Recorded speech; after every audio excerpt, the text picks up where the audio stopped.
എൻ്റെ പ്രിയ വ്യൂവേഴ്സിന് അസ്സലാമു അലൈക്കും.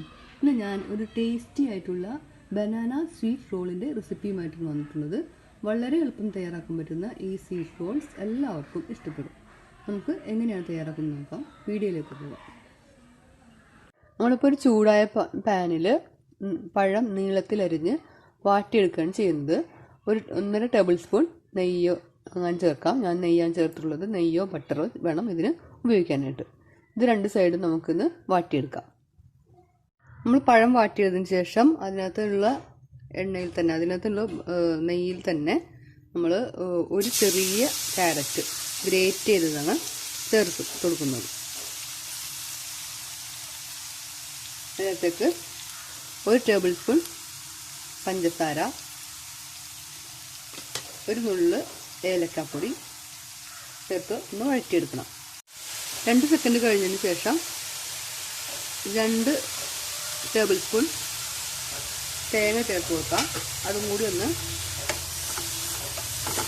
ഇളക്കി യോജിപ്പിച്ചതിന് ശേഷം ഇതിനകത്ത് 3 ടേബിൾ സ്പൂൺ വെള്ളമാണ് ചേർത്ത് കൊടുക്കുന്നത്. അത്രയും കുറച്ച് വെള്ളം മതിയാകും. ലോ ഫ്ലെയിമിലേക്ക് നമുക്ക് തീ മാറ്റാം.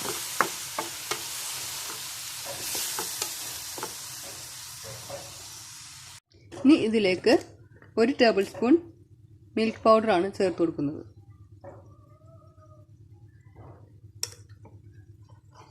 അത് പതുക്കെ യോജിപ്പിച്ചെടുക്കാം. ഒന്ന് അലിഞ്ഞു വരുന്നവരെ നമുക്കിത് ഇളക്കി കൊടുക്കാം. ഇനി ഇതൊന്ന് ലോ ഫ്ലെയിമിലിട്ടൊന്ന് വറ്റിച്ചെടുക്കണം. ക്യാരറ്റൊക്കെ ഒന്ന് വെന്ത്, തേങ്ങയും ക്യാരറ്റൊക്കെ ഒന്ന് വെന്ത് അതിൻ്റെ പച്ച മണമൊക്കെ മാറി ഇതൊന്ന് നന്നായി മിൽക്ക് പൗഡറൊക്കെ നന്നായി യോജിപ്പിച്ച് വരുന്നതുവരെ നമുക്ക് വെയിറ്റ് ചെയ്യാം.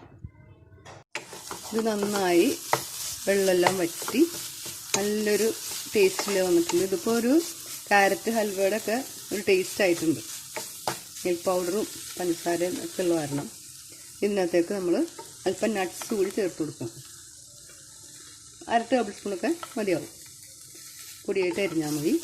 അതും കൂടി ഒന്ന് ഇട്ട് വഴറ്റിയതിന് ശേഷം നമുക്ക് ഫ്ലെയിം ഓഫ് ആക്കിയെടുക്കാം. നമ്മളിപ്പോൾ ഈ തയ്യാറാക്കിയ ഈ കൂട്ട് നമ്മൾ ആദ്യം വാട്ടി വെച്ച പഴത്തിൻ്റെ മുകളിൽ ഇങ്ങനെ വെച്ച് കൊടുത്തിട്ടുണ്ട്. ഇതുപോലെ നമ്മളിതിങ്ങനെ ചുരുട്ടിയെടുക്കണം.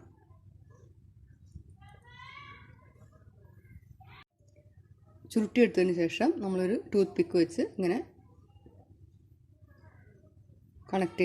ക്ലോസ് ചെയ്ത് കൊടുത്താൽ മതി. അപ്പോൾ വളരെ ടേസ്റ്റി ആയിട്ടുള്ള ബനാന സ്വീറ്റ് റോൾ തയ്യാറായിട്ടുണ്ട്. ഈ ഒരു റെസിപ്പി നിങ്ങൾക്ക് ഇഷ്ടപ്പെടുകയാണെങ്കിൽ നിങ്ങൾ എല്ലാവർക്കും ഷെയർ ചെയ്ത് കൊടുക്കുക. സബ്സ്ക്രൈബ് ചെയ്യാത്തവരെ സബ്സ്ക്രൈബ് ചെയ്യുക. ഇൻഷാ അല്ലാഹ് അടുത്ത വീഡിയോയുമായി വരുന്നത് വരെ അസ്സലാമു അലൈക്കും.